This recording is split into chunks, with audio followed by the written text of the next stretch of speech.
We can learn a lot from matriarchal societies in terms of how we need to build our future in terms of culture and politics and power.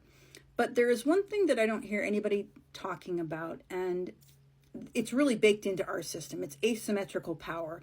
And when I hear people tell me that they just want everyone to be equal, I need you to understand why that doesn't work. Physical asymmetry is the seat of political asymmetry. What that means is that if you are bigger, if you pose more of a physical threat, you don't automatically get to hold equal or more political power.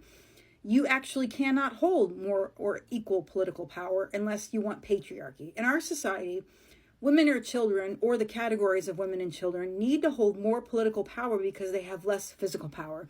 And ancient matriarchal societies knew this, and that's exactly why they were designed the way they were. This is a dynamic that has to be actively managed because physical power dynamics will always try to reassert themselves as political ones if we let them. And again, matriarchal societies knew this.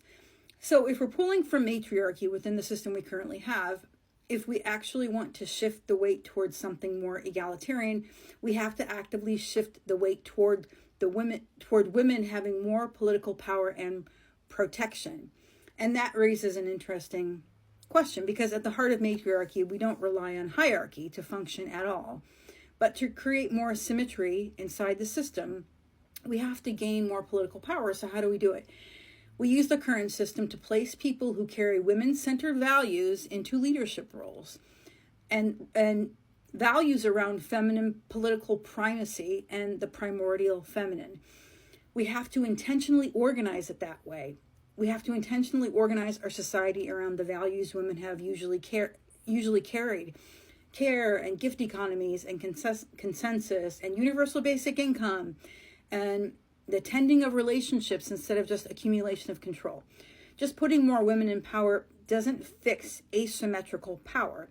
That only gets fixed by changing the principles a society is organized around. That's why this was never simply about just putting women in positions of power, and how when you say, I just want everyone to be equal, it can't be that way if you want an egalitarian society.